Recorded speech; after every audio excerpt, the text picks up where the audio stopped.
Okay, we'll just go with this. Yeah. Can you hear me? I think you just stepped In the back, you can hear me? You just stepped on the cable and unplugged it. I think it's this one. Maybe tighten this. I think they got it. Pretty sure I just fixed it. But it's not too. Did you?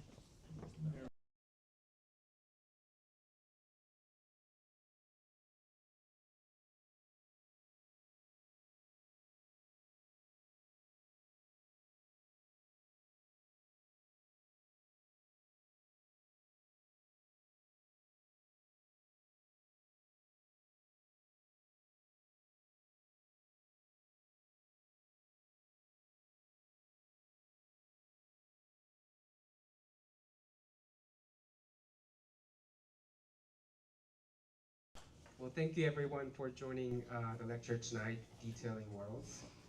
My name is Eugene. I'm an assistant professor from the Department of Architecture at City Tech. Before I introduce the speakers, I'd like to thank AIA Brooklyn for the ongoing collaboration. We just had a great finale of the Architecture Week here at Rory's, and we'll have more amazing upcoming collaborations, including this one, and then we will have another lecture 2 weeks from now, so please participate in these events. Speaking of the collaboration, please use the QR code on the table on the side. That's where you can put in your AIA number, and we'll pass that info to AIA Brooklyn so you can get the continuing education credits. Without further ado, I'd like to introduce tonight's speaker and moderator. Eric Bellin is an educator, designer, historian, and theorist whose work examines histories and theories of building practices from the 19th century to the present, with particular attention to the intersections of design, construction, technology, and culture. He's assistant professor of architecture. Without further ado, I'd like to introduce tonight's speaker and moderator. First-year design studios and Eric Bellin is an educator, designer, historian, and theorist whose work examines histories and theories of building practices from the 19th century to the present, with particular attention to the intersections of design, construction, technology, and culture. In architectural, he's assistant professor of architecture. Without further ado, I'd like to introduce tonight's speaker and moderator. Conceptual history of our design studios and Eric Bellin is an educator, designer, historian, and theorist whose work examines histories and theories of building practices from the 19th century to the present, with particular attention to the intersections of design, construction, technology. He's also the editor of Wiseman Freddy's most recent book, Drifting Symmetries. Joining Eric Bellin in conversation after the lecture will be Alina Burukunda, a lecturer in the Department of Architecture in New York City College of Technology. Alina has been with the department for 5 years and has coordinated the Foundation Studio and the Architectural History to 1900 course. She received a Bachelor of Arts in Architecture from Ball State University and a Master of Architecture from Princeton University School of Architecture, and is currently completing a PhD in Architecture History at Columbia Graduate School of Architecture Planning and Preservation. So Eric is going to give a lecture, and Alina will moderate this discussion. The presentation will be about 40 to 45 minutes, and then we will start the discussion afterwards. We also have the hard copies of Eric's book, so we're just going to pass that around so you can take a look at it during the presentation. Did we already pass? Yeah, they're around. Okay. Yeah. Yeah, so it'll come to you soon. Yeah. Let's welcome them with a big hand. Thanks, Eugene, for the introduction. Thank you all for coming. It's a pleasure to be here. You can hear me okay in the back? Yeah? Fine? Talk louder? Get closer to the mic. Yeah, pretty close. Okay, tonight I'll talk about the book Eugene mentioned. The paperback came out last month, and the book is titled Detailing Worlds, A Conceptual History of Architectural Detail. And as you mentioned, there are a few copies floating around. So the book traces the origins and evolution of the word detail as an idea used to discuss practices of building. So when used by architects, engineers, builders, interior designers, landscape architects, others in the discussion of things that we build and inhabit. The word detail has a host of disciplinary specific meanings. So it's an item of our disciplinary terminology with meanings beyond everyday use. And the book is about how, over about 150 years, that collection of disciplinary specific meanings came to be. More broadly, though, it's also about how disciplinary knowledge and its underlying concepts evolve over time. Not loud enough? If you go closer. Closer. It's like in my face. Okay, I'll do my best. So it's also a story about how ideas are slowly reconceived and transformed through the work of individual actors in their exchanges with peers, and how that's shaped by the sociocultural and disciplinary conditions in which they practice. And I'll unpack that over the next 40 minutes or so. So I'll structure my talk in 3 parts. First, I'll explain why I undertook the research project, some initial questions, and a bit on method. Then I'll give a concise overview of what I discovered about the evolution of detail. And then I'll share some thoughts on how this has impacted my own thinking about detail as well. So first, why? So let's start off by considering some of the different ways we use the word detail to discuss building. In practice, detail usually refers to construction details, and any set of construction documents contains pages and pages of them. And in this case, detail means both the drawing and also the material configuration it represents. And in this sense, detail is often thought of as a technical solution, a resolution of construction at the smallest scale we typically deal with. And any practitioner knows this without having to reflect on it. But many designers also suggest that details are imbued with further meaning. You know, more than just technical solutions, details are often thought to communicate something through the way they're made, by what they conceal or what they reveal. And think of architects like Mies, Kahn, Scarpa, and authors who've theorized their work like Marco Frescari, Kenneth Frampton, Ed Ford. Other architects would say that they try to build with, quote, no details at all, if such a thing is possible. And those in this camp often want details to disappear completely, so a building reads as a seamless whole. Some, like Rem Koolhaas, say they try to omit details to foreground the relationships between primary forms or elements. In popular sources, details might refer to things like door handles or plumbing fixtures, moldings. You'll find passages describing homes designed with, quote, classical details, suggesting that detail is the same as ornamentation. And yet there's some who have argued that detail and ornament are fundamentally different things. Sometimes larger, more complex elements of buildings, so like a skylight, a stair, a whole space, are called details. I've even heard an entire building described as a detail in the city, a whole project that feels inseparable from and part of its broader territory. Now, clearly, many of these meanings seem to be about the relationships between parts and wholes, but it has to be more than that. After all, a single brick is part of a brick wall, but we wouldn't call a single brick a detail. So there's something more to being a detail than just being part of something larger. So with this in mind, I started tracing the history of detail as an idea. And I found a really interesting moment in 1932 at MoMA's International Exhibition on Modern Architecture. And this is a really important moment. This is a moment where modern architecture, as distinct from prior historical styles, was first being defined. And at the time, they called it the International Style. We've all probably heard that term before. And the curators of the exhibit, Henry Russell Hitchcock and Philip Johnson, they proposed a series of principles that they thought defined modern architecture.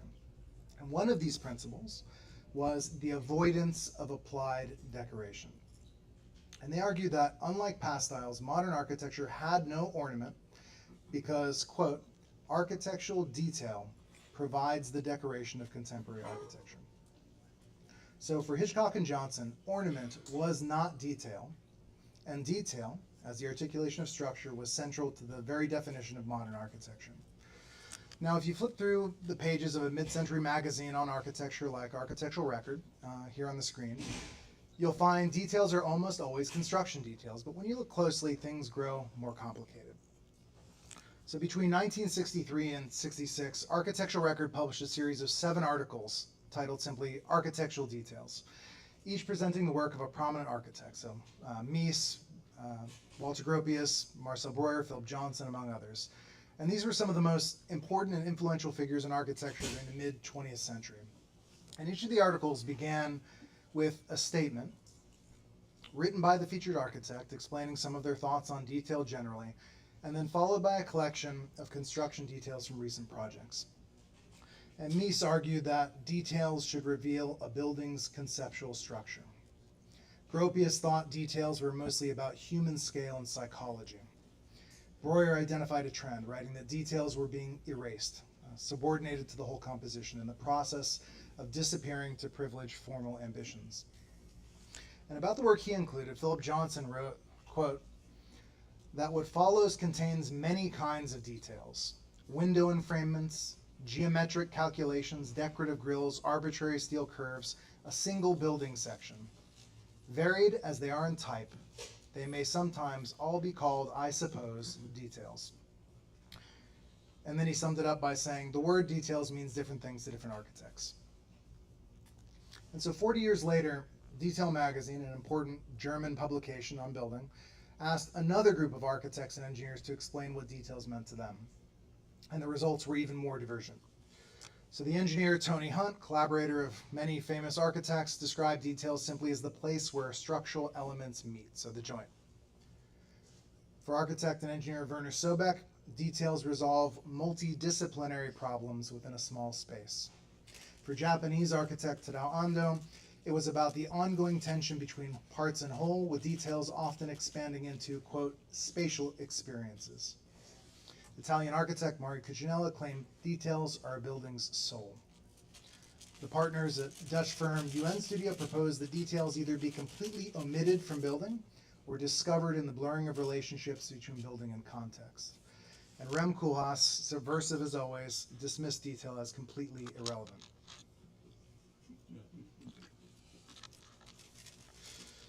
So Philip Johnson was clearly right that details means different things to different architects. And this is a collection of leaders in the profession with such wildly divergent ideas about what detail is and what its role in building should be. From joints to places of collaboration, spatial experiences, a building's soul, blurred relationships between building and context, to details are irrelevant. Details don't exist. So how do we make sense of this? If detail can mean all of these different things, then what exactly is a detail?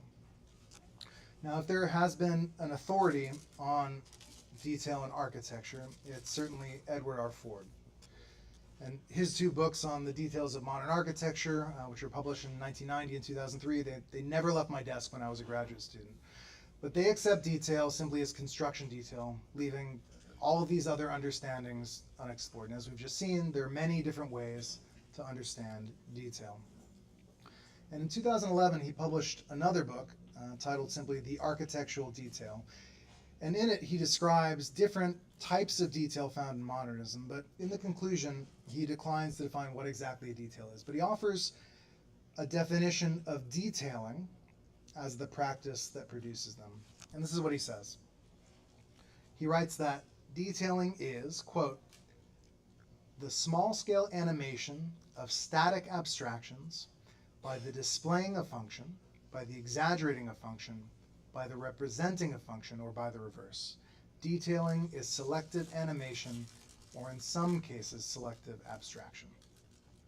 So he's basically saying that detailing is an aesthetic calibration of construction, that it's about shaping a detail's appearance to be expressive in some way, to communicate something, or designing it to disappear into abstraction. It's about finding a place along that gradient. Now, I read this book cover to cover the day it came out, and it's full of great ideas, but I found this notion of detail and detailing deeply unsatisfying. Sure, detailing is often about expression, but it's not only about that. What about performance? What about a detail's interaction with moisture and energy, about the transfer of loads through it, about material sourcing and labor? Or the ideas of Ando or UN Studio about details as spatial experiences or larger fragments. We engage dimensions of detail like these all the time in our discussions, and Ford simply left them out of his equation. And I found myself wondering where all these different meanings and understandings of detail came from. And it occurred to me that if we want to understand what detail and detailing are philosophically, that we first have to understand how those concepts came into existence historically. And that's what the book does. So it traces how detail became a concept with meaning specific to practices of building, and how over time it developed this rich and diverse collection of meanings. And it's inclusive of all of these different understandings. Not only construction detail, it's about detail as a concept, detail as an idea. So now, despite thousands of years of architectural history, the word detail has only been part of our professional vocabulary for about 250 years. So this little bit here on the right. Which means that just a couple centuries ago, the word detail would have meant nothing whatsoever, nothing at all, in the work of an English-speaking architect.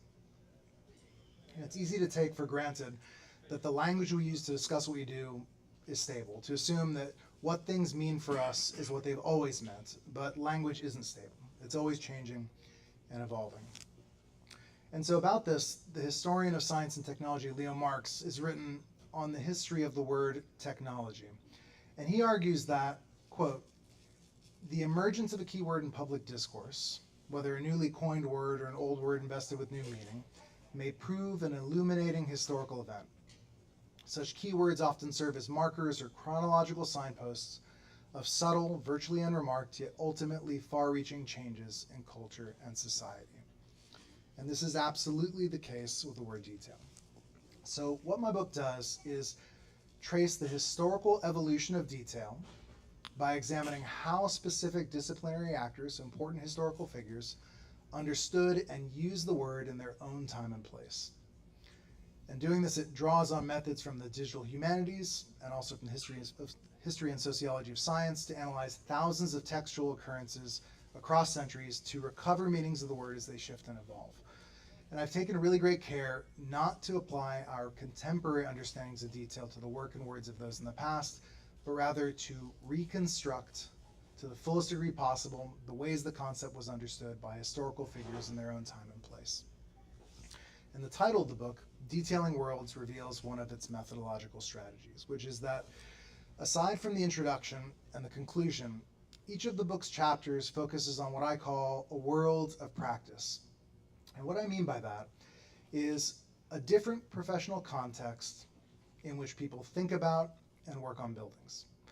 So each of these worlds, what I call worlds, is characterized by its own forms of knowledge, the particular activities it engages in, the institutions and organizations in which it's embedded.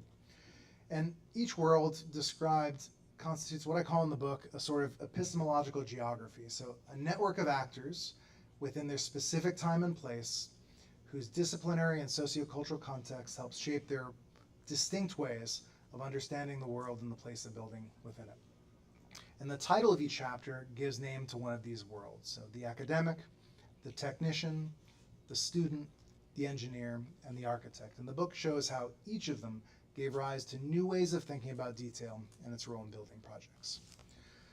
So to give a concrete example of this, if we think about the world of practice of a student, about a student's forms of knowledge and the sociocultural context in which they learn, the ways a student understands what detail is will begin with their own life experience, but then it will be shaped by the ways their teachers use it, the ways it's embedded in their assignments and their courses, the ways they speak about it with their peers, the sorts of work by practitioners they learn from and identify with. And this happens very differently in different educational contexts.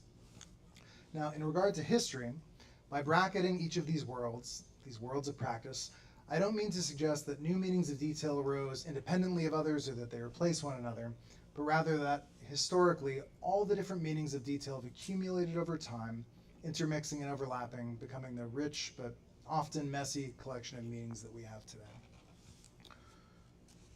So I began my project by searching for historical moments when the word detail took on new and specific meanings relative to building.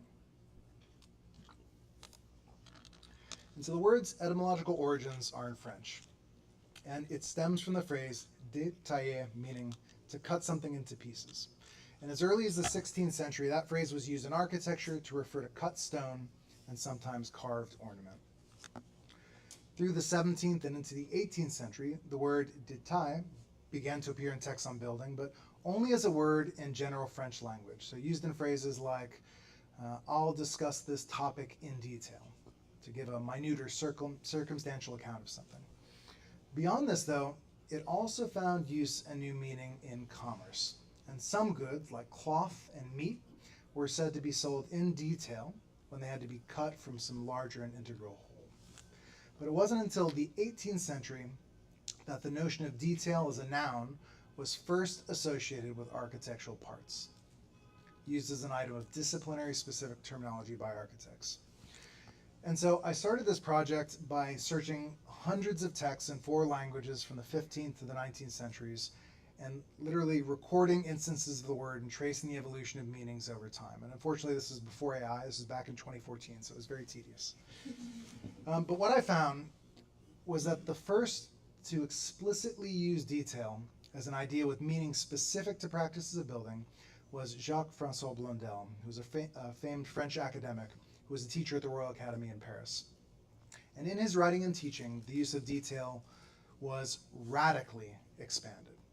And what Blondel did here was not simply use a new word or introduce new meaning, but effectively to introduce detail as a conceptual category in architectural discourse. And he began using the word in wholly new ways, and 10 to 20 times as often as contemporaries. And for the first time, he used it as a noun directly referring to architectural parts. And his usage was always in relation to elements of a building's ornamental ensemble. And even more important, in Blondel's thinking on architecture, details, he understood it, played a central role in everything from architectural character to his very definition of architectural beauty, which for him were about the balance between, quote, the masses, parts, and details of a building. And so it was undoubtedly in Blondel's writing and teaching that detail was first employed as a concept with new meaning specific to building practices. And this is really important because Blondel was the most influential educator of architects in the 18th century. You know, he taught students not only from France, but across Europe and beyond. He was the teacher of Ledoux, Boulay, Rondelet, even the British architect William Chambers, all important historical figures that we still learn about in history classes today. And Blondel's books were also widely read, not only in France, but abroad. He was, even here in the US, Thomas Jefferson was a reader of Blondel. And what's key here is that Blondel's students and readers were educated under a paradigm where for the first time, detail was a concept with meaning not only specific, but also essential to architecture. This wasn't only about vocabulary, but about the word detail coming to signify a wholly new conceptual category. So that prehistory and the story of Blondel's thinking and influence and how detail took shape in his specific context is the focus of the world of the academic. The next chapter, on the world of the technician, illuminates the emergence of construction detail as an idea. So from Blondel's sphere of influence as a point of departure, we find the origin and rise of construction detail in the work of two of his associates, Jean Rondelet and Pierre Pott. Both Pott and Rondelet taught and published extensively, and again, compared to their contemporaries, with radically expansive use of detail. They both started employing the term to discuss particulars of construction, and in doing this, they ascribed to the concept new meanings and dimensions. And it was actually Pott who was the first to publish the phrase details of construction in the sense we'd speak of it today. Though before going deeper into that, let's take stock of the status of construction drawings at the time. So from the 18th century back, construction drawings were not at all like the large sets of cross-reference drawings we have today. It was common to build with only a handful of drawings. Architects would provide a few plans, elevations, and sections. And in the case of sections, the material thickness of assemblies was almost always treated as uniform poché. So layers of construction were not typically drawn. At this time, tradespeople, so masons, joiners, carpenters, they were highly skilled, and architects did not, with their drawings, need to tell them how to do their work. And the closest thing to construction details you'll find at this time in the early to mid 18th century were drawings like these, which were produced to define the particulars of dimensions of some component or ornamental elements like molding profiles. But these drawings were never referred to as details. They were identified with phrases like plan of a guardhouse or molding profile at full scale. They were simply called what they were.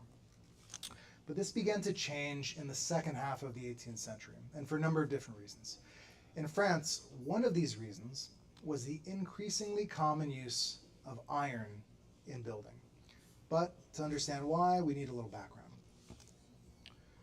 So in 18th century France, architects became interested in the newly rediscovered classicism of ancient Greece. And one of the key effects of this was a growing preference for flat entablatures supported by freestanding columns.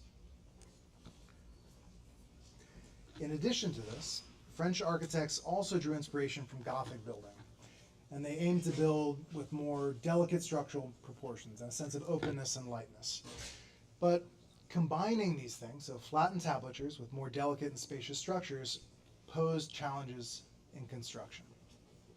In ancient Greece, flat entablatures had been composed of large, solid lintels, using one single block of cut stone to span a short distance between stout columns. French architects wanted to span greater distances between thinner columns with their flat entablatures, but the stone available to them wasn't strong enough to do this in single pieces. So their entablatures were split into segments and built from voussoirs, which were cut into angled keys, just like the voussoirs of a masonry arch. And then even more importantly, they were heavily reinforced with systematically designed frameworks of iron.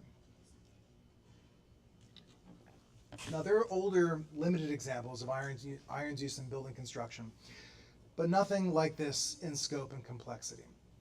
And from the late 17th through the 18th century, iron reinforced masonry became a sort of cultural project in France, and it grew increasingly complex.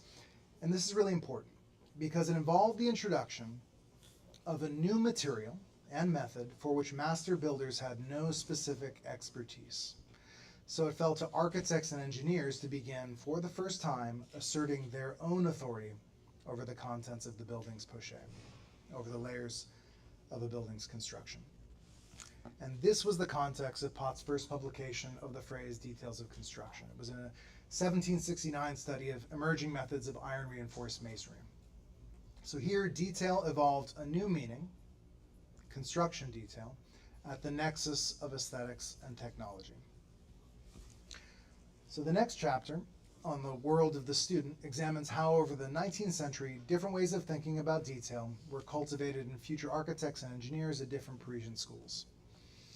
At one, aesthetics was foregrounded, and detail was understood as a primary contributor to the definition of a building's character. And they studied history and valued representation, and they cultured an artful approach to detailing, an approach focused on narrative and compositional relationships between parts and wholes. And they also carried this forward into questions of construction. At a different school, detail was more about economy and execution. And they trained architects and engineers to think of detail as an instrument of responsible project management, completely intertwined with practices of cost estimating. At a third school, which trained engineers as industrial innovators, they approached detail through the lens of chemistry, material science, and emerging technology. And here students were taught to think about detail as systematic, as something that was repeatable and a product of new processes and technologies, a logic which is evident here in the work of one of the school's most famous graduates. So chapter 5 looks at the migration of detail into the English language and its role in the work of British engineers in the 19th century. And it focuses on the Crystal Palace, an early and hugely important building constructed almost entirely of iron and glass. And it examines the work of the engineers who helped design and build it, and it traces the transfer of knowledge from civil engineering, mechanical engineering, and product manufacturing in iron into a series of systematized details. And it shows how these systematized details were shaped by relationships between vast networks of flows, building into the very design of parts concerns relating to manufacture, logistics, labor management, environmental controls, and eventual disassembly. And it illustrates how, through this systematized approach to detail, the structure itself was understood less as a discrete building and more as a technological system, which in the book I claim foreshadows both integrated design practices and parametric design. The architect looks at the development of a very different understanding of detail in the practice of British arts and crafts architects over the second half of the 19th century. And it weaves together lines of theory from thinkers like Pugin and Ruskin with evolving conventions of construction documentation and practice. And it looks at the increasingly complex sets of cross-reference construction documents that were developing at the time, and how this was happening at the same time as the skilled trades were in decline. And it shows how over about half a century, British architects increasingly focused their attention on designing particular elements, like thresholds, fireplaces, inglenooks, built-in furniture, and maybe most of all, stairs. And British architects began, in their practice and writing, to explicitly refer to these larger scale fragments as details. So the whole stair was understood as a detail within the house, and the stair itself was in turn composed of smaller details. And in the book, I call these elemental details. And some architects at the time, like Lutyens here in his Sketches for Munstead Wood, increasingly began to think through their designs as a series of these elemental details. So moments surrounding places of things like thresholds, stairs, and fireplaces. So across chapters of the book, we move from conceptions of detail as ornament, construction, system, and larger element. And again, it's important to understand that these ideas, they don't replace each other, but they coexist and intermix in complex ways. So that's what I found. That's how detail evolved into a concept with many different meanings and became essential to the practice of architects, engineers, and builders. That's about 300 pages of text of writing condensed into about 10 minutes. So to close out, I'll just say a few things about how this history has shaped my own thinking on detail and how I would define what a detail is and what I think the practice of detailing involves. And for help, I'll turn to two thinkers. One is the Austrian-American architect Richard Neutra, and the other is British anthropologist Tim Ingold. So in a written introduction to a little-known book from 1952 titled Architectural Detailing, Neutra drew the distinction between two modes of design thinking, which he called overall thinking and detail thinking. And so for Neutra, overall thinking frames the object designed as closed and self-sufficient, a complete whole in and of itself. Detail thinking, on the other hand, frames the thing designed as part of a larger world, as open to it, incomplete in and of itself, and dynamic and changing as it interacts with its surroundings. Detail thinking attends to the relationships between things as much or more so than the things themselves. And I'd extend that to say that detail thinking frames the thing designed as a place, time, materials, labor, and other things flow. And so helpful with this is the idea of correspondence, which is proposed by anthropologist Tim Ingold, who writes on processes of making. And Ingold describes the process of making as what he calls a correspondence between maker and material. It's a process where the maker intervenes in a world of active materials by manipulating flows, and the form of the thing made emerges from those interrelationships.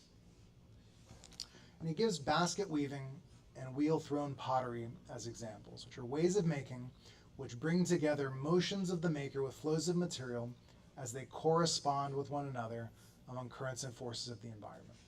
And the product results from the interrelationships between these things in the process of its becoming.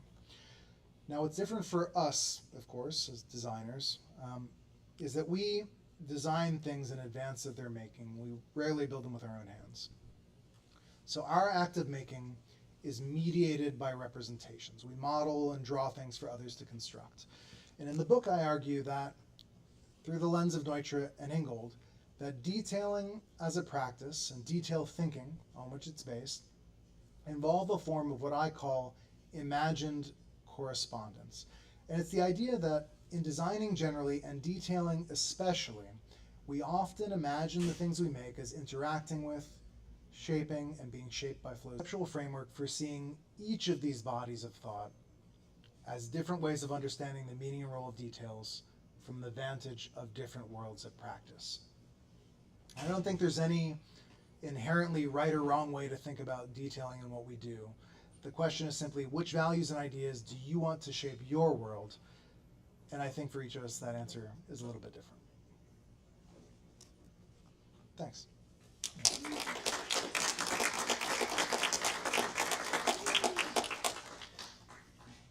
I'm gonna come over here. What do we do?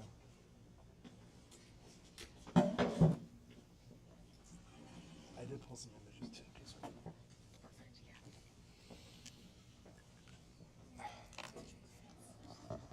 I guess we can share this microphone, or another one? I guess. That makes it easier. This thing right in my face. Okay, hopefully this is loud enough. Is that on? It's not on? Should we just pass this around? This is on at least. Yeah. I think this is on now? Yes. Okay. Okay, great, thank you. First, I want to thank you for this fantastic talk. And I also want to thank everybody who's joined us here tonight. I am Elena Brukunda. I'm a lecturer here and a historian of architecture of the 19th century, so I had quite a fun time reading this book. Nice. I think what's so interesting and wonderful is that you gave a talk where you really talked and you expanded the introduction and the conclusion, which are quite contemporary, but the majority of this book is very 18th and 19th century, Yeah. which I really loved.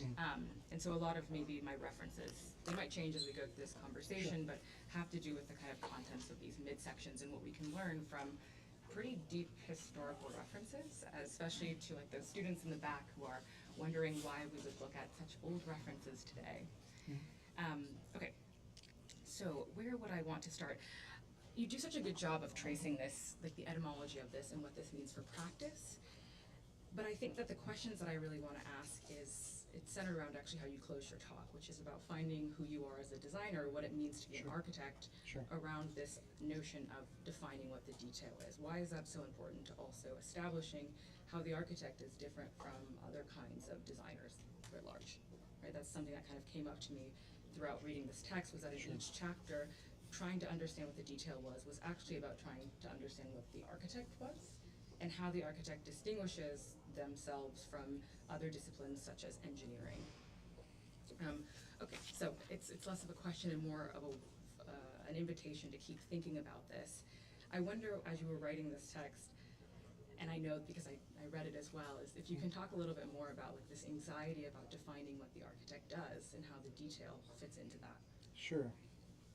Define what the architect does and how he fits into that. Well, I think, you know, I started this project thinking that I was going to write about 20th century architecture. I always thought of myself as a designer first, and was obsessed with questions in practice. In my own design work, I was always obsessed with detail. And for me, this all started by having a certain dissatisfaction with definitions of detail I found, and then asking questions, well, where did that come from? Where did that come from? Where did that come from? And I never thought that I would be a historian of the 18th and 19th century, but that's where the questions led me. As far as questions of what it means for the architect, I guess as a whole, the book was a way of accounting for the way that our different ways of understanding the world, our different priorities, our different values help shape the ways that we approach design. And that's embodied in each of the chapters in different ways. And I think even in the case of different historical actors within those chapters, there are very different approaches as well, based on priority, values, etc. I don't know if that fully answers your question, but we can take it from there. I think I have a question that it's linked to in the end, so I'll come back to it. Yeah, I'm going to come back to that because I have Sure. a way that I want to bring it into maybe the tools that we're also using. Sure. Can't hear Oh, it. yeah. So now I can hear Yeah, you. we have to like put the microphones in our Sorry. mouth basically. Yeah, It's really okay. close. Sorry, that was a Awkwardly long close. question and you probably couldn't hear it. Yeah. We're going to loop back Yeah. around to this, but I wanted to know about how the architect defines themselves through holding on to this detail and what the detail means. I think that those two things, and identifying who we practitioners are in the discipline. I'm a historian, so a bit different than you.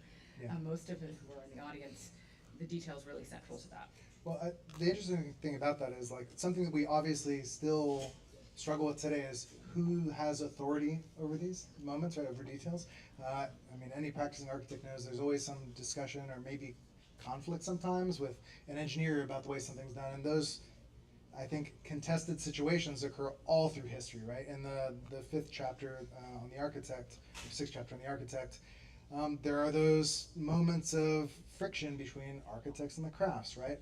I think a really interesting thing that happens though in the moment where they're beginning to, in the what I talked about in the third chapter, the technician, the moments when they began to introduce iron into building, there was actually not much conflict because nobody had specific expertise at that point, and people were, I think, very collaborative in their approach to figuring out how to do things. There's some really great passages in Pott's writing where he talks about being on the building site and working through with the mason to figure out, well, perhaps, maybe we should wrap this in tarred cloth, or maybe we should paint the iron in oil paint because we know that water is going to penetrate and rust the iron over time. So I think there are still maybe some instructive examples about how we can treat things maybe not as contested territory today, and I think they're great examples of practice of that as well, obviously. I think that's a wonderful answer, and also a reminder that our practice is very collaborative, and it always will be. I wonder then, and the chapter on the technician is exactly what I was thinking about. It's such a memorable chapter because you get these incredible drawings of the sections through Saint Geneviève that are just wild explorations of thought and of structure. And I wonder, each of the chapters and also the contents of the books in terms of your archival work, they're as much about techniques as they are about representation, right? And that is also one of the ways that our discipline defines and kind of separates itself, is that we use these forms of rigorous representation to then solve the problem. So maybe one answer to that question also is that, the design itself for thinking through these problems of space is collaborative, and yet what the architect has is a tool of representational, or a selection of representational tools that they can add to the communication of that collaboration. Sure. Is that a question? No, it was more of a statement off of the question. Yeah. But Yeah, I mean, I this was pure joy for me to write, and that I got to pour through all these old drawings, and there are so many wonderful things to discover in them, like the notations on them, and they're in the 18th and 19th century, more in the 19th century, there are entire paragraphs written on drawings that are essentially like specifications. There are really amazing moments, like in some of Norman Shaw's drawings. There are moments where he's like specifying specific procedures for craftsmen to follow that will generate variation as though he had not done that, right? So they're really amazing things to be found in historical drawings. That was really one of the joys of this project for me. Yeah. I think that this is a really good segue maybe into my next question or set of discussion point that I'd love to talk about, and this one is maybe more for the students in the room, which is the connection between drawing and studying things that exist and learning from them, which is something that you explore through looking at these drawings, particularly of Pierre Pat, when he's drawing details that exist and at some point they become his own. Yeah. And I wonder what lessons students today can learn about learning from examples, the precedent study, but Sure. in the detail as well. Yeah. I mean, obviously, drawing anything carefully requires rigorous investigation. Right? You have to look more carefully and draw what's there and not what you assume is there. I tell it to my first year students all the time, right? Draw what's there, not what you think you see, right? And in fact, he does that. As you're saying, he's reconstructing, he's on the building sites and reconstructing drawings of these different configurations of iron reinforced masonry. And there's this really interesting moment where he, in his own book, begins to draw his own speculations on better ways to do it, but he doesn't say he's doing that. It's like that figure, in fact, where he proposes his own design.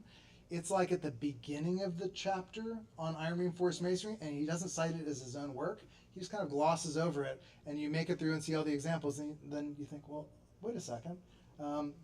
That's the product of looking carefully, that you can look carefully at something and then maybe proceed on to invention, standing on the shoulders of others. Yeah, I think that's a great point. And also a reminder that of the many different uses of drawing as well as a tool, not just as a tool of thinking and an active Sure. tool of engaging investigation Sure. and invention. And we had talked before, and I pulled up a few examples. In the conclusion, I talk about a few other projects, some contemporary projects. I talk about 3 details at varied scales. One of them I talk about is in Kant's Kimball.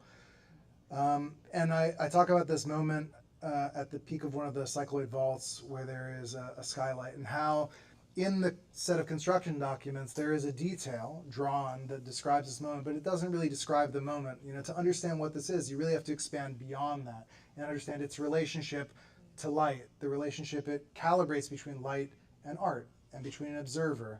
And you know, there are all sorts of amazing drawings, you know, in the archive that show how they were thinking through the specific angles that things were being reflected, or how these things would be constructed, thinking through processes. And I think that's something that we often use drawing for, that's critically important. And the thing that I love about some of the drawings that I was able to pull into the book are the ways that drawings like these reveal processes of thinking. And that's that moment of, for me, acknowledging what relationships are being structured in any particular moment. So in this drawing of the stairwell at the Folk Art Museum, you can see thinking through the position of bodies in relation to each other, the position of observers relative to art, to air, to light. And yeah, I think it's one of the beautiful things about drawing. Drawing, to me, is often evidence of detail thinking. I think, you know, the final big question I have, and I would love to open it up to the audience to kind of add in your own questions that you've been thinking about. The final question that I have to ask you is about, you know, your thoughts on the evolving tools of both drawing, but of also solving for, you know, these kind of mysteries of the detail, right? Sure. Yeah, I know that it's ever present on the mind of our students that we have, Yeah. and you know, this is forever an issue, new technologies that help us to think through how things Yeah. come together, and I'm very much thinking of AI right now. Sure. That could do the job of, you know, let's say a detailer in the past 100 years. Good. Yeah, I'm skeptical of that That's as for sure. well, Yeah. but I'm wondering, with students having that on their mind, maybe if you have, or you've been thinking about this question of what the detail as a form of thinking adds to, you know, the kind of outcome of the detail itself as like a physical thing that something like Yeah. automation could not do. And this is very actually apt in the last chapter when you talk about this debate has been extant forever, like Yeah. what is the role of, you know, technology and detailing. In the last chapter it's, you know, with the Ruskin and Morris debates, Yeah. but now we have something much more prevalent and students are turning to it as a way of thinking for them. Yeah, I mean, for me, for now at least, I think detail thinking is something that AI can't quite do. And I think also, as a way of thinking, this often comes up in discussions around this, is that some of the tools we use, digital design tools, they create certain barriers to imagining the things we design within their broader context. So I teach first-year design studios. I teach 18 and 19-year-olds design, and I think, you know, we are teaching them digital design tools, but we're constantly reminding them to step away from those into hand sketching, and step away from those into physical modeling. And in those physical models, we're putting people, and we're lighting them, and we're photographing them.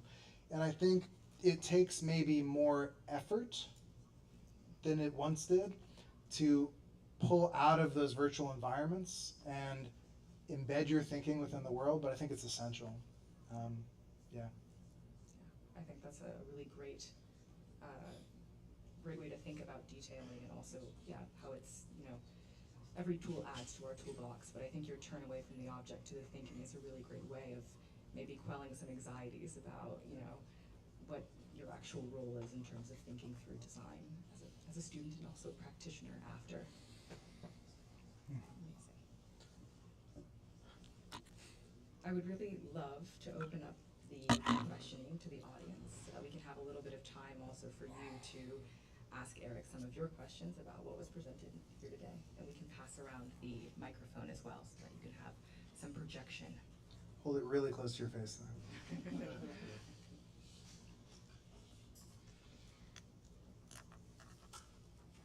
No question. I'm just really fascinated by your concept of scale. If you say that scales can function at all those different scales, at some point doesn't it go beyond a detail and transform the detail into something else? Because I think there's some. I'm just wondering if it blurs, if it makes it less specific, loses the specificity when you give it such a broad interpretation. Yeah, I mean, if you're locked into thinking of details and construction details as what details are, maybe yes, but I think the essential point of thinking of a detail as a place, not as a thing, and understanding that place in relation to its broader context, I don't think any specificity is lost. I think in any particular moment, if you look at that moment, so I pulled that example of the landscape by Field Ops. I think the same sort of thinking is evident in the design of a project like this as it is evident in the detailing of a facade. I think the concerns are different. The relationships that are mediated are different. But I think it's still a mode of design that understands this seam in the city in a very similar way that we understand the junction between a wall and a floor, or whatever it is, right? And for me, that multi-scalar dimension is the most important. And in fact, I have another project plan that the next book will be, it's loosely titled Ecologies of Detail, and riffing off the Eames's Powers of 10. The idea is to frame 10 different scales of detail from material science up to an entire landscape, and then frame them through the lens of ecological thinking. So there's some modes of ecological thinking that understand an organism not as a thing, but as a nexus of relationships, right? A temporary configuration material through which energies and resources flow. And my plan is to frame each of those moments through that lens. So I don't think any specificity is lost, no. But I do think it's maybe a little bit radical of an argument to say that detail can be scaleless. In fact, it's a bit of a pushback against Marco Frescari, who, although he proposes different scalar understandings of it, he says at some point it collapses. I don't quite agree, though. Yeah.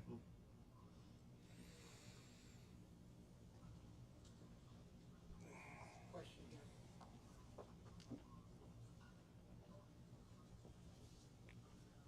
Do you believe that physical detail and metaphorical detail are the same? And should they be separated if you do believe they do matter the same amount? Or do you think they should be combined together? Well, I love the idea of metaphorical detail. I don't know exactly what you mean by those, but I really think detail could be something different for each of us. So one of the things that that kind of set me on this path, I went to visit this church in Finland by Arno Ruusuvuori. I think it's Tapiola Church is the name of it. And in the church, there's this one moment where there is a sort of study for one of the priests. And at that moment, there is this skylight that casts light down at that moment. And I feel so certain that the designer of that moment, in their mind, that was maybe literally invoking the presence of God. And I don't think I have any place to tell them that some element of this detail that they designed is true or not true or correct or not correct. So I think a metaphorical or spiritual or metaphysical dimension of detail, if that's something that you as a designer feels and articulates relationships between the design of something, I think that's beautiful. I don't know if that fully answers your question, but for me, there really isn't a distinction between those things. I think it's a gradient between many, many different approaches. And I don't think there's any wrong way to think about it. Yeah. That's my constant inclusion of this project, the Marina Tabasum's mosque in Dhaka, which to me, like this moment is so stunningly beautiful in the ways that the material configuration draws a relationship to something in the distance, to Mecca, right? And grounds it in the relationship to somebody at prayer. It's beautiful, right? And to look at that as a construction detail doesn't tell the story at all. I had another. This has been a great lecture, by the way. I've always been fascinated by details in buildings, and found that they're hard to obtain sometimes. I know I worked for SOM at one point back in the 90s, and they, like several other offices, held the details of their buildings as proprietary information. No one was allowed to see them. In fact, some of the junior staff coming in weren't even allowed access to them because they were afraid they'd be stolen. So all the offices were doing this in a way, and certainly as things have evolved and people were moving around, it became more difficult. Computers, all that. But at one point, they were very closely held secrets, and I think that speaks a little bit to what they were doing at the time and maybe how they saw the importance of details. Sure. Yeah, I mean, things are often thought of. I asked Marion and Michael if I could put this on screen, and they said yes. So these details were not proprietary. Yeah, that's the case. Unfortunately, I think so. In that next book, An Ecology of Detail, I haven't reached out to people yet, but I've already marked certain projects that I would include, and I'm curious to see how I am received when I approach those offices and ask if I can use those projects in the book. I tend to hope that they will be excited to have somebody write about those details, but we'll see. I don't know.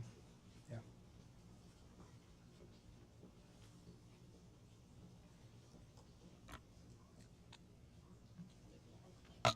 We good to go here? This has been a really wonderful lecture. Thank you for taking the time to come up here and to do this. A lot of the drawings in your book are these beautiful hand drawings that now would take a lot of time, and our program is caught in this liminal space between teaching that method of thinking and then the fast-paced developing DD, CDs, going to CA, which are generated by computer drawings and smarter models that have more information to it. In your teaching experience, do you coach students in a way to spend more time thinking about their drawings? I mean, the lovely way Billy and Todd render these sections and to get to, how do you approach teaching detailing? Because there's one faction in our program that can go straight to bentonite and waterproofing, and then there's another faction that is looking at the poetics and as this young student talked about the metaphors of detail. So how do you approach it? So I mean that latter case about moisture barriers and things like that. I mean, we have to do that for now, right? So there are different places in the curriculum where you can take different approaches. So I have not taught in our comprehensive studio or our fourth year studio, and they're very much using Revit and wall sections and a whole scope of construction details. In the foundation year, working with my colleague, Lucia, who we've built a foundations curriculum where if I had to put a phrase to it, I'd say we're trying to teach students how to think through building, meaning that a lot of our projects are focused on tectonics and assembly and always relating that to questions of occupation, human scale, and environmental conditions. And one thing, it's kind of weird to say that one of the things I think has been really useful for us is photography, because you think of photography as a medium that abstracts something, that creates a separation between the actual physical experience of something. But we are constantly using photography in our first year, and we place these scale figures and we carefully light them. And there's something that lights up in students when they see the human scale figure and they get the camera at the right level and it starts to take on the qualities of a space they can actually imagine experiencing. And I often see something click where they then start to understand the things they're making not as abstract models, but as things that are analogous to things we might build. And when they tackle those projects with that kind of attitude, they seem more readily able to think through the assembly details and understand the relationship of those details to the way light is modulated and so on. So I'd say at the foundations level, I think we're using detail thinking constantly in everything we do. And I think it's setting, we'll see. I mean, we revise our curriculum, we're teaching in this particular way over the past 3 years. But I think it's setting them up to carry that thinking on through all levels and hopefully tackle their Revit models and their wall sections and construction details in more sensitive ways, I hope. Yeah. It's a really, I think what also is very interesting about detailing that is hard to convey to students is the tactility of a cold stone or Sure. the sound reverberating in mausoleum or you know, the Zumthor bath and so forth. Sure. And yet students in New York City, and I'm sure in Philadelphia too, are bombarded with sound reflecting on material, right? Yeah. And I think that, I wonder if that has come into any of your teaching practices because the students we're all plugged into sound, but we never think about it, and that's present in your book by the mass and the lightness and how these things come together. Sure. Yeah. Is that something that you figured out or thought about a way to Figured out, I haven't figured anything out. Have any of us figured anything out? No, I mean, we do have students deal, sound is a tough one, right? If you look at, it's like one of those things that people try and diagram constantly. If you think about like the work of Xenakis with Corbusier, you know, there are some projects there that have been designed around understandings of sound, but it's a very hard thing to grapple with because of its intangibility, more so than light because you can't see it. But I'd say again, if you are attuned to that and you choose, if you value response to sound, and those are relationships that you articulate in the design of something, I mean, I think in a way the whole notion of detail thinking is a way to say, I think, that we can acknowledge any sort of thing when we're designing and then articulate relationships between that thing and the other things. So in that, there's the opportunity to pull anything into a design. Yeah. Thanks very much. You know, what I'd like to do one day is take students to a large concert under the Kosciuszko Bridge. I don't know if any of you have been there, but if you're under 20, very likely you've gone there. And then go to James Turrell PS1s. Have you been to that space too? I have no. I mean, that is someone who's fantastical about detailing and light and sound and position of the body in space. And I think those two things are an incredible, unique contrast to New York City in terms of detailing. You may just tell me that I need to finish reading the book. Louder. I will. Oh, sorry. Have to eat it? You're right in your face. Okay.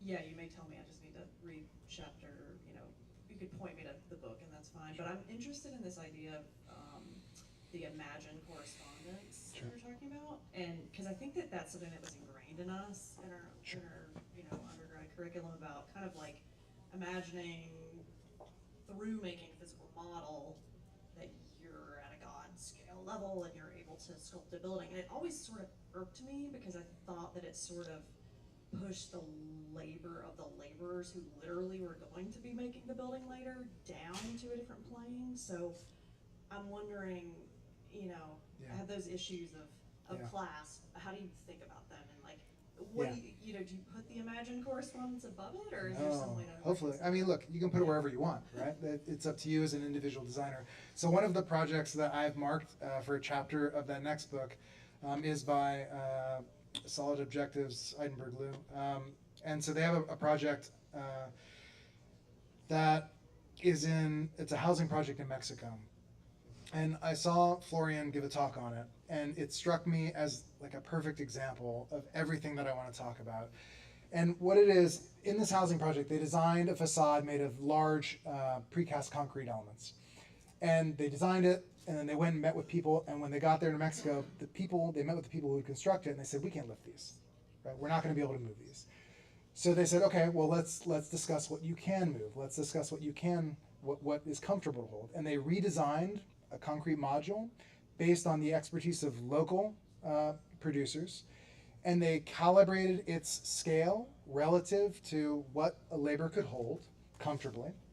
And then with them, they developed a process of scripting the production of the wall, where they had the limit of a slab, and then they began staggering the masonry units back, and then once it hit a certain dimension, a certain distance, it snaps back to the edge of the slab, and then that's infilled with a window, right? So the form of the building, the wall as a detail within the whole, was not something that was preconceived, but it's something that emerges from collaboration with labor, with local producers, with the whole range of people involved in building. And that is imagined correspondence, right? It's thinking through all of the things that are going to interact in the production of the building and articulating those relationships through design. Yeah, and I'm looking for more examples of that. I have a few more things in mind, but those are the things that I'm most interested in. Of course, I think I'd want them to be diverse in their approach, because I think everybody's approach is different. Yeah.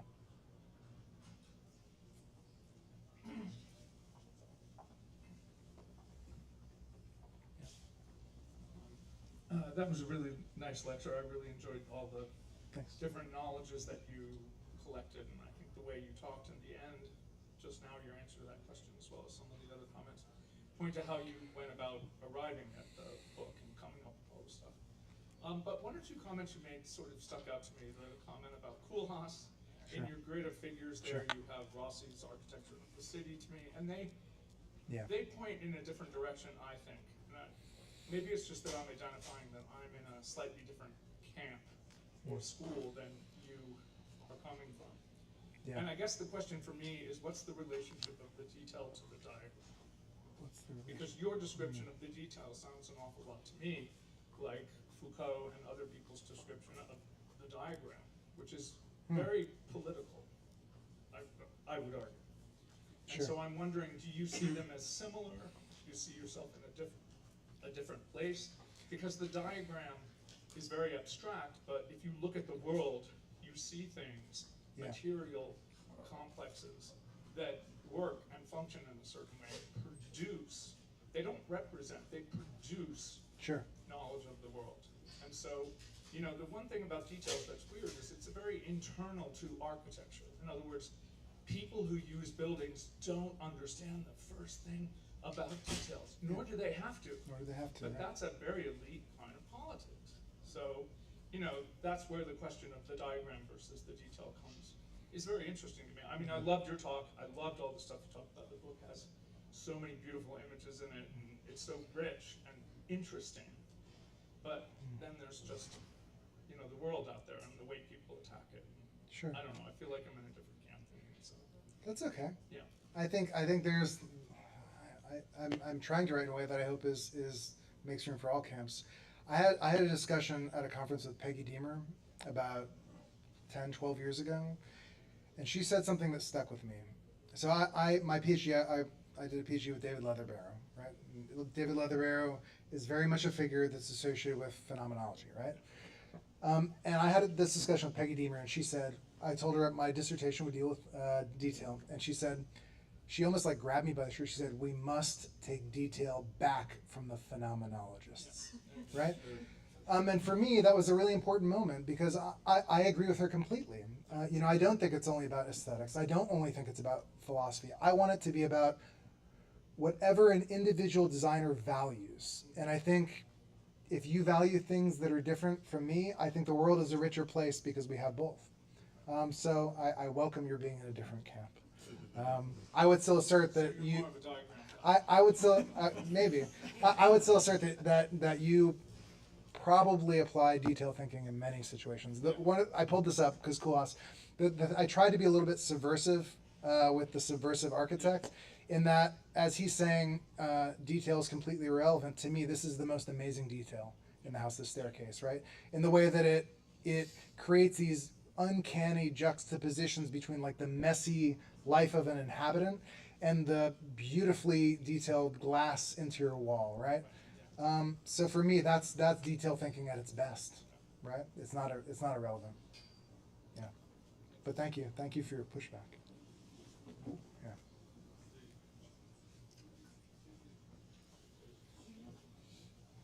It's dinner time. Do you think detail can exist without purpose? Do I think detail can exist without purpose? Of course, yeah. I mean,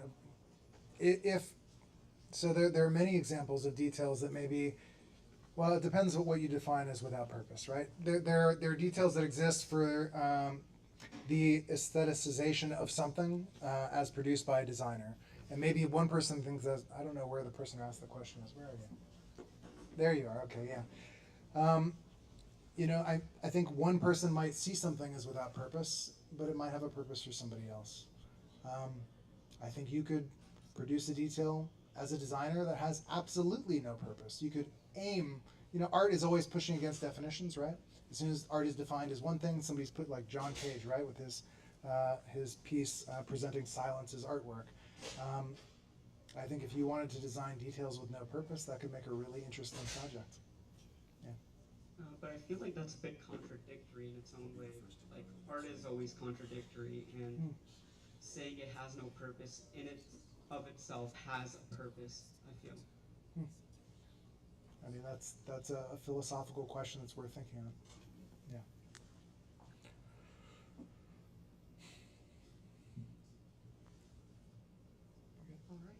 Thank you all so much. Yeah. Great, should we wrap up there? Let's wrap up. Okay, we can Sure. always have a discussion after and continue this great conversation, a little bit of refreshments, and also probably ask some more burning questions. Thank you, Eric, for Thank you. your presentation. Thank you all so much for your time.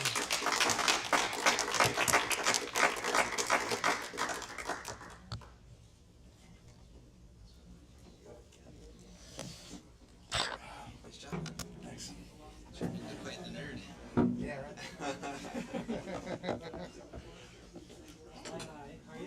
This is the first time you've ever seen professional me, I guess. I think so. No, I'm not. He's been a friend of mine since first grade. Yeah, it is. Jason, great to meet you. How's it going?